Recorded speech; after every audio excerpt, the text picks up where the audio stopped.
हम हर वर्ष बड़ी ही धूमधाम से रंगों का त्योहार होली मनाते हैं, जिसे धुलंडी कहा जाता है। उससे एक दिन पहले मुख्य होली का त्योहार मनाया जाता है, जिसे होलिका दहन कहते हैं। इसमें सुबह के समय लोग वहां जाकर पूजा करते हैं, जहां रात को होलिका दहन होना होता है और रात में उसका दहन कर दिया जाता है। दरअसल इसकी कथा सतयुग के एक दैत्य राजा हिरण्यकश्यप व उसके पुत्र भक्त प्रहलाद से जुड़ी है। होलिका इसी राक्षस राजा हिरण्यकश्यप की बहन थी, जो अग्नि में जलकर भस्म हो गई थी। आज हम उसी कथा व होलिका के बारे में जानेंगे, लेकिन उससे पहले वीडियो को लाइक कर चैनल को सब्सक्राइब अवश्य कर दे और नीचे दिए गए घंटी के बटन को दबाना न भूले। सतयुग में महर्षि कश्यप की कई पत्नियां थी, जिनमें से एक दिति भी थी। दिति के गर्भ से ही जन्मे बच्चों को दैत्यों की संज्ञा दी गई थी।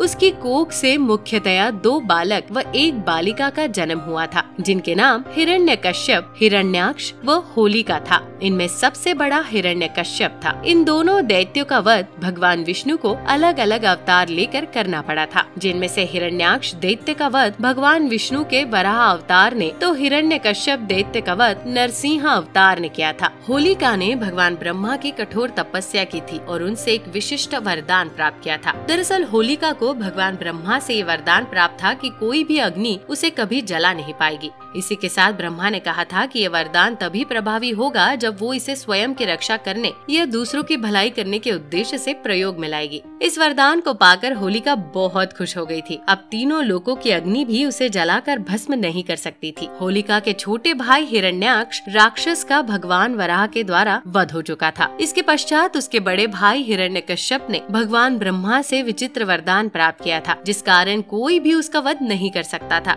उसने तीनों लोकों पर आधिपत्य स्थापित कर लिया था तथा विष्णु को नकार दिया था। इसी के साथ उसने स्वयं को भगवान घोषित किया हुआ था। किंतु उसी के परिवार में उसका बेटा और होलिका का भतीजा प्रहलाद भगवान विष्णु का परम भक्त था। सभी उसके इस व्यवहार से बहुत दुखी रहते थे। हिरण्यकश्यप ने कई बार प्रहलाद का वध करने का प्रयास किया, किंतु हर बार भगवान विष्णु के द्वारा उसके प्राणों की रक्षा कर ली जाती थी। एक दिन हिरण्यकश्यप इसी चिंता में डूबा हुआ था, तभी होलिका को एक विचार आया। वो अपने भाई के पास गई और उसके सामने प्रस्ताव रखा कि यदि वो प्रहलाद को अपनी गोद में बिठाकर अग्नि में बैठ जाए तो, अर्थात सैनिकों की सहायता से एक बड़ी जगह पर चिता जलाई जाए और इस अग्नि में होलिका प्रहलाद को अपनी गोद में लेकर बैठ जाएगी। क्योंकि उसे तो भगवान ब्रह्मा का वरदान प्राप्त था, इसलिए उसे कुछ नहीं होगा, लेकिन प्रहलाद उस अग्नि से निकलकर भागने न पाए, इसलिए वो उसे कस के पकड़ कर रखेगी ताकि वो वही जलकर भस्म हो जाए। हिरण्यकश्यप को ये प्रस्ताव पसंद आया और उसने ऐसा ही करने को कहा।